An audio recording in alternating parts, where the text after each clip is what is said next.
മുൻ Devaswom board president പത്മകുമാറിനെതിരെ party നടപടിക്കൊരുങ്ങുന്നു എന്നാണ് മനസ്സിലാകുന്നത്. ഇതിനോട് പത്മകുമാർ പ്രതികരിച്ചിട്ടുണ്ട്. കോന്നി MLA ആയിരുന്നു അദ്ദേഹം. അതിന് പുറമെ ദേവസ്വം ബോർഡ് പ്രസിഡന്റുമായി അദ്ദേഹത്തിൻ്റെ ചില വെളിപ്പെടുത്തുകൾ ഇപ്പോൾ ഉണ്ടായി. രണ്ട് കാര്യങ്ങൾ അദ്ദേഹം തുറന്നു പറഞ്ഞു. ഒന്ന്, രജിസ്റ്ററിൽ ചെമ്പുപാളി എന്ന് എഴുതിയത് താനല്ല, തൻ്റെ കയ്യക്ഷരമല്ല. അതപ്പോൾ ആരെഴുതി? ആരുടെ നിർദ്ദേശം അവിടെ വന്നു? മറ്റൊരു കാര്യം പറയുന്നത്, ശബരിമലയിലെ സ്ത്രീകളുടെ പ്രവേശനം, ആ പ്രവേശനത്തിൽ തനിക്ക് ഉത്തരവാദിത്തമില്ല. തന്നെയും ശ്രീജിത്തിനെയും അവിടുന്ന് മാറ്റിയ ശേഷമാണ് സ്ത്രീകളുടെ പ്രവേശനം നടത്തിയത്. ആരാണത് നടത്തിയത്? അപ്പോൾ ശബരിമലയെ നിയന്ത്രിക്കുന്ന ഒരു ശക്തി ദേവസ്വം ബോർഡ് പ്രസിഡന്റിന് മുകളിലുണ്ട്, അവിടുത്തെ പോലീസ് ഉദ്യോഗസ്ഥന്മാരുടെ മുകളിലുണ്ട്. അതാരാണെന്ന് അദ്ദേഹം ഇനി പറയണം. ഇല്ലെങ്കിൽ ഈ കൊള്ള മുഴുവൻ അദ്ദേഹത്തിൻ്റെ തലയിലോട്ട് വരും.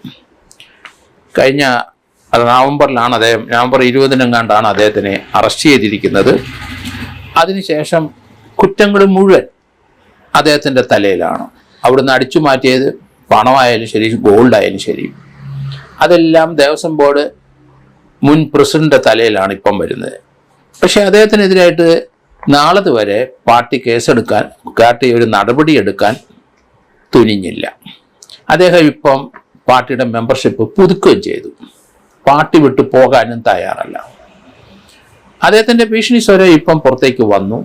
താനൊരു പുസ്തകം എഴുതുകയാണ്, അതിനകത്ത് കുറേ കാര്യങ്ങളും സത്യങ്ങളും വെളിപ്പെടുത്തും എന്ന് അദ്ദേഹം പറഞ്ഞു കഴിഞ്ഞു. അത് പാർട്ടി അടിയോടെ മറച്ചു കളയും. അതുകൊണ്ട് പാർട്ടി ഇപ്പം നടപടിക്ക് ഒരുങ്ങുന്നത് പാർട്ടിക്ക് ഉണ്ടായ ക്ഷീണം അത് മാറ്റാൻ വേണ്ടിയിട്ട് തന്നെയാണ്. സംസ്ഥാനത്തെ പാർട്ടിയുടെ നിലപാട് വളരെയധികം പരുങ്ങലിലാണ്. 30 MLA-മാരെ ഇടതുപക്ഷത്തിനുണ്ടായുള്ളൂ. ബാക്കി മുഴുവൻ കൈവിട്ടുപോയി, അണികൾ കൈവിട്ടുപോയി. 2-3 പാർട്ടിയുടെ റിബലായിട്ട് മത്സരിച്ച മൂന്ന് പേര് MLA-മാരായി. കോൺഗ്രസ് പിന്തുണയോടെ അവർ 3 പേര് ജയിച്ചു. ആലപ്പുഴയിലും കാസർഗോഡും തളിപ്പറമ്പിലുമൊക്കെ റിബൽ MLA-മാർ വന്നു. അവർ കോൺഗ്രസിൻ്റെ സപ്പോർട്ടർ കൂടിയാണ് വന്നത്. പാർട്ടിയുടെ സ്ഥിതി വളരെ മോശമാണ്. ബംഗാളിനെ പോലെ പാർട്ടി കേരളത്തിൽ നിന്ന് അപ്രത്യക്ഷമാകും. പക്ഷേ ഇവിടെ മറ്റൊരു മുന്നണി ഇല്ല. കോൺഗ്രസിന് ബദലായ ഒരു മുന്നണി ഇല്ലാത്തത് കൊണ്ടാണ് പാർട്ടി ഈ അവസ്ഥയിൽ ഈ പാർട്ടി നിലനിൽക്കുന്നതെന്നാണ് ഞാൻ കരുതുന്നത്. കാരണം BJPയെ സംബന്ധിച്ചിടത്തോളം കേരളത്തിൽ ഇപ്പം 3 MLA-മാരുണ്ടെങ്കിലും മാർക്സിസ്റ്റ് പാർട്ടിക്ക് അല്ലെങ്കിൽ കോൺഗ്രസിന് ബദലായ ഒരു ശക്തിയായി കേരളത്തിലെ BJP വളരാനുള്ള സാധ്യത വളരെ കുറവായിട്ടാണ് ഞാൻ കരുതുന്നത്. അതുകൊണ്ട് കേരളത്തിലെ ബദലെ ഒരു മാർക്സിസ്റ്റ് പാർട്ടി, ഈ പാർട്ടിക്ക് പാരലായി ഒരു പാർട്ടി വരുന്നതായിരിക്കും ഉചിതമെന്ന് കരുതുന്നു. കാരണം ഇപ്പോൾ തന്നെ KK രമ ഉൾപ്പെടെ 4 റിബൽ MLA-മാർ CPM ആദർശിൽ തന്നെ ഉറച്ചു നിൽക്കുന്നവരുണ്ട്. അവർ ലീഡർഷിപ്പ് കൊടുത്തിട്ട് ഈ പാർട്ടിയിൽ നിന്ന് ഇതുപോലെ പാർട്ടിയെ സേവിച്ച് അതിൽ നിന്ന് മാറാതിരിക്കുന്ന ധാരാളം പ്രവർത്തകരും കുടുംബങ്ങളും കേരളത്തിലുണ്ട്. അവർക്കൊരു വേദി കൊടുക്കാൻ ഈ റിബലായിട്ട് മത്സരിച്ച MLA-മാർ തയ്യാറാകണം എന്നാണ് ഞാൻ കരുതുന്നത്. എങ്കിൽ മാത്രമേ നല്ലൊരു ബദൽ ശക്തി കേരളത്തിൽ ഉണ്ടാകുകയുള്ളൂ കോൺഗ്രസ്സിന്. അതുകൊണ്ട് പാർട്ടിയുടെ ഇപ്പോഴത്തെ അദ്ദേഹത്തിൻ്റെ വെളിപ്പെടുത്തൽ തീർച്ചയായിട്ടും വളരെ ക്ഷീണം ചെയ്യും എന്നാണ് കരുതുന്നത്. തുറന്ന് അദ്ദേഹം പറഞ്ഞില്ല.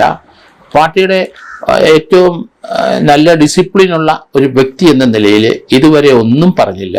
പക്ഷേ ഇപ്പം പാർട്ടിയിൽ നിന്ന് പുറത്താക്കാൻ ശ്രമിക്കുകയാണെങ്കിൽ വെളിപ്പെടുത്തും എന്നാണ് അദ്ദേഹം പറഞ്ഞിരിക്കുന്നത്.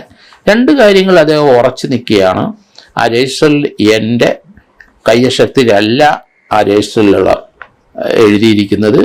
അതേസമയം അതുക്ക് മേലെ ഒരു ശക്തി ശബരിമലയെ നിയന്ത്രിക്കുന്നു പാർട്ടിയുടെ എന്നാണ് അത് ആരാണെന്ന് ഇദ്ദേഹം വെളിപ്പെടുത്തട്ടെ. ആരാണെന്ന് ഇദ്ദേഹം പറയേണ്ടി വരും, അല്ലെങ്കിൽ പറയും. പുറത്താക്കിയാൽ അത് വെളിയിൽ വരും.